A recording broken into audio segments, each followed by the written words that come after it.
to Opposing Viewpoints, the Panthers edition. The Vikings squeak out with a Week 5 win against the Lions, a division win, more importantly, on Sunday. Now, the 3-game homestand is over, and they hit the road to Carolina to face the Panthers. Joining me now here on set is Vikings team reporter Eric Smith. Eric, it was great to get that win, kind of a necessary win, if you want to say. Oh, necessary for sure. I don't think there's a doubt about that, especially being how big of a game this Sunday is too. The Vikings obviously sit at 2-3 heading into Week 6, and there is such a difference between being 3-3 at the bye and being 2-4 at the bye, especially with how grueling the Vikings schedule is after the bye. So a huge game on Sunday, and it should be a good one. You just love to see it. Hopefully we'll get another W before the bye week. But in order to do that, we got to take care of the Panthers. So let's bring in the third member of today's show, Fox 46 Charlotte sports anchor, Grace Remington. Grace, that's a mouthful. I don't know how you handle that every week. How are you? I'm doing well. Thanks so much for having me, guys. Happy to be here. We're pumped to hear your view about these Panthers. I know last year you were covering the Bucs, ending with a Super Bowl victory. This year, the Panthers starting out strong, looking for that Lombardi. But now their best player, Christian McCaffrey, has been out. How is he now, and will he be ready for this Vikings game on Sunday? Yeah, well, Matt Rule said on Wednesday that he'll likely be a game-time decision on Sunday. He said he's 50-50 to go. I don't know how honest that is, or if he's just trying to hide that from the Vikings, scouting report. But McCaffrey has been limited at practice all of last week. He was limited Wednesday. On Thursday, he didn't even show up to practice, at least to the portion that was open to the media.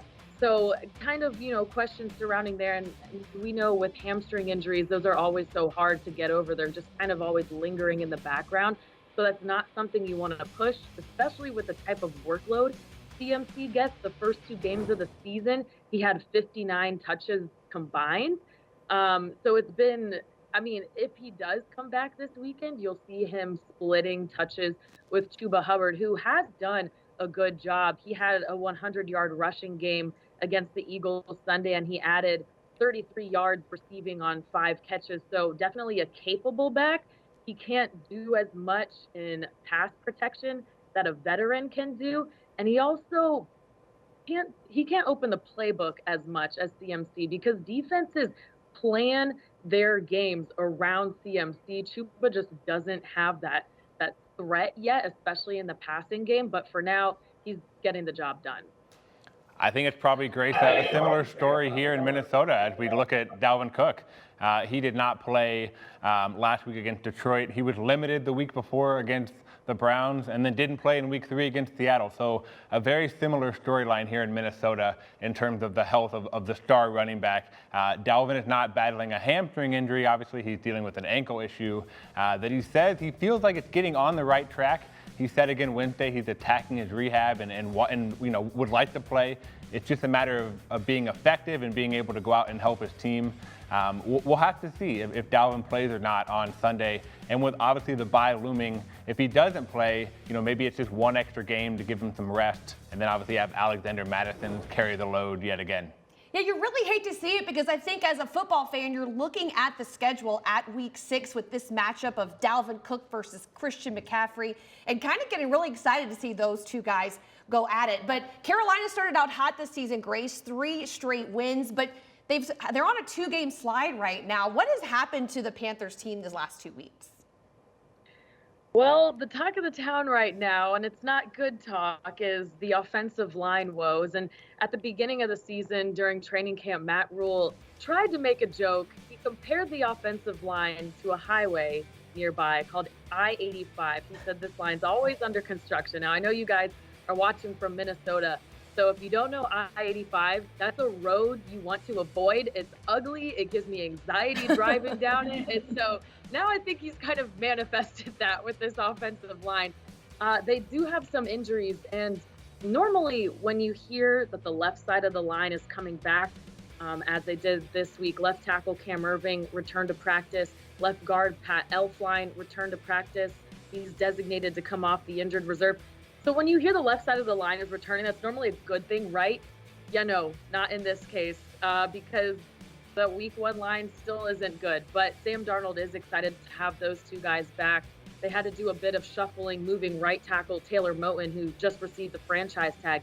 They moved him from right tackle, where he's played 99% of his career snaps, to left tackle, and then they started the rookie left tackle Brady Christendon at right, and it was just all out of sorts. The pocket was collapsing. Darnold's been sacked 8 times, hit 19 times in his last 2 games. The line allowed pressures on 49% of his dropbacks against the Eagles. So at this point in the season, there's not much you can do. Scott Fitterer, he's made 13 trades since starting his role as GM here. He's pounding the phones, but teams just aren't giving up offensive linemen right now because that's such a tough to find in the NFL. And if teams do have depth there, well, they're going to hang on to it. So I think that's what the Panthers are stuck with at this point. And, I mentioned CMC. That's where they're missing him too. You guys may have seen the 57-yard touchdown pass to Robbie Anderson in week 1 against the Jets. CMC picked up a blitz there. He picked up a block that one of the guards missed. So that's another place where they really need their star running back. Well, Grace, that actually sounds great for the Vikings, especially because the Minnesota defensive line is clicking right now, especially on all cylinders. Obviously, Danielle Hunter is a superstar in the league, and he obviously has shown no effects from that neck injury. He has 6 sacks. He's fine. But the bigger revelation this season has been the return of Everson Griffin, who was away last year in 2020, played for the Lions and Cowboys, and has come back with a vengeance. He has 4 sacks. He actually took over a starting role on Sunday against the Lions and had 2 sacks in another multi-sack game. DJ Wanham did not start. Griffin took his spot, but Wanham had a sack.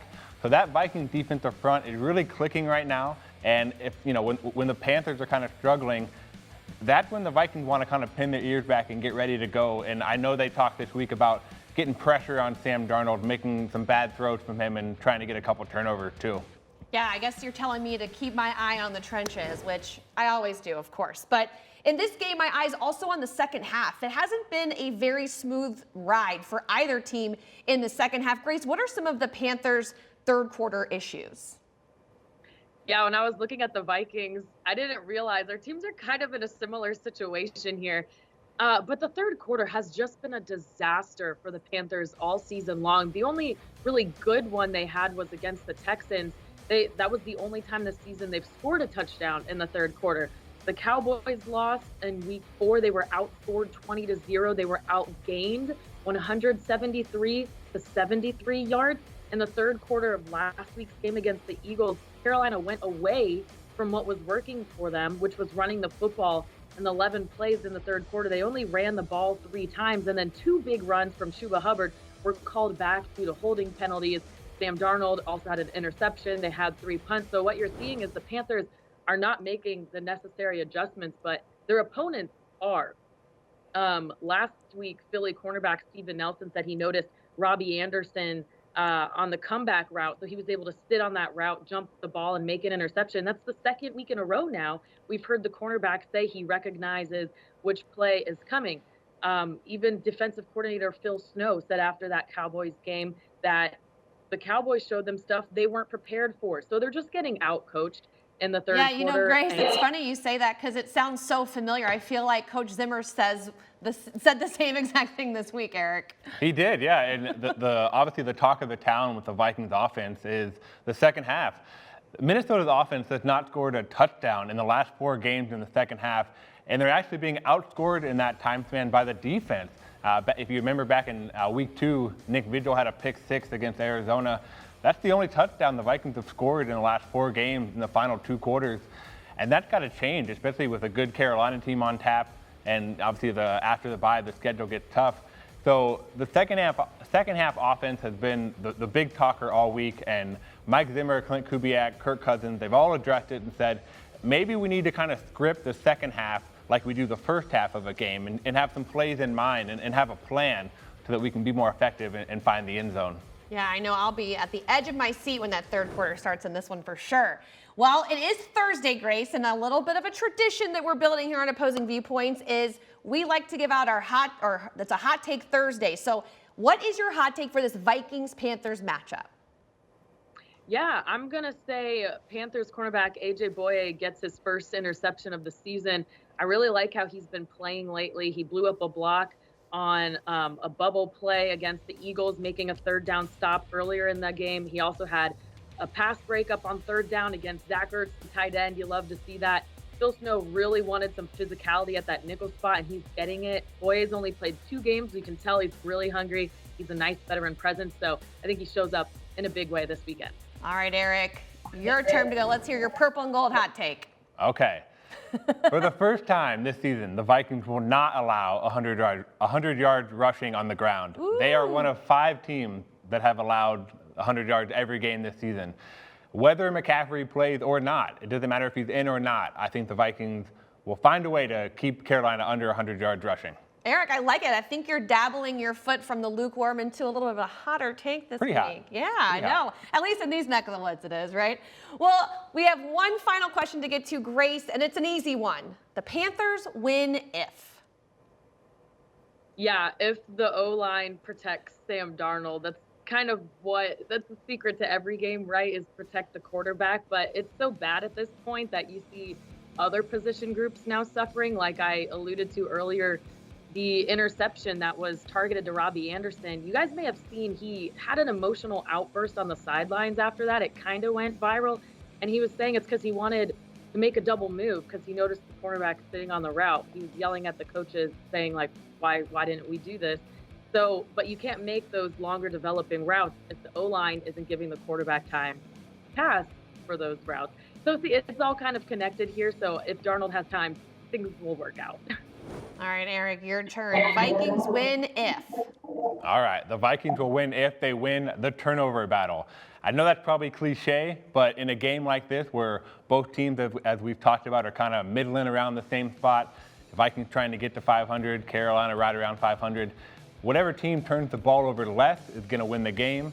And if the Vikings can do that, get to 3-3, they're going to feel really good going into the bye.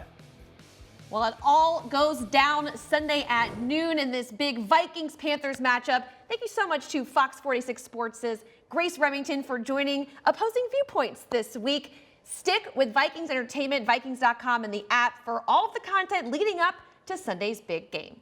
Thanks for watching.